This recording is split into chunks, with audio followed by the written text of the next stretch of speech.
Hi friends, welcome to Kathi's cook book. இன்னைக்கு நம்ம வந்து நெய் வீட்டிலேயே எப்படி சுத்தமாக செய்யலான்றத நான் இந்த வீடியோவில் காட்டியிருக்கேன்.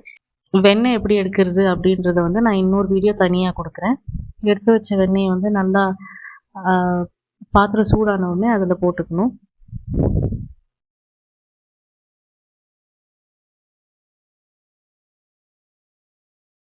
வெண்ணெய் உருகிற வரைக்கும் ஸ்டவ்வை ஹை ஃப்ளேம்லேயே வச்சுக்கலாம். உருகின உடனே லோ ஃப்ளேம் பண்ணிக்கலாம். இப்படி கலந்து விட்டுக்கிட்டே இருங்க.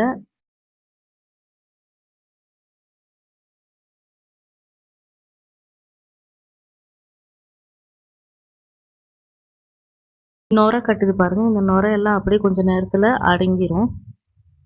ஃபர்ஸ்ட் இந்த மாதிரி எல்லோ மாவு மாதிரி வரும் பாருங்க.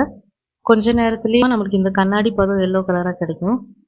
இந்த ஸ்டேஜ்லயே ஆஃப் பண்ணிக்கலாம். ஆனா ஷெல்ஃப் லைஃப் வந்து நமக்கு இன்னும் கொஞ்ச நாள் நிறைய வேணும் அப்படின்னா நம்ம வந்து ஓரளவுக்கு லைட்டா ப்ரௌன் கலர் வர வரைக்கும் நம்ம இதை காய்ச்சணும். பாருங்க, இப்போ ப்ரௌன் கலர் வந்துச்சு. இந்த ஸ்டேஜ்ல வந்து கருவேப்பிலையும் முருங்கை இலையும் போட்டு அந்த படப்படப்பு நின்ன உடனே 2-3 கல் உப்பு போட்டு 1 ஸ்பூனு தயிர் இல்லைன்னா மோர் ஊற்றிக்கோங்க. அந்த தயிர் மோர் ஊற்றினா அந்த மணலாக கிடைக்கும் வீட்லேயே நம்மளுக்கு நெய்.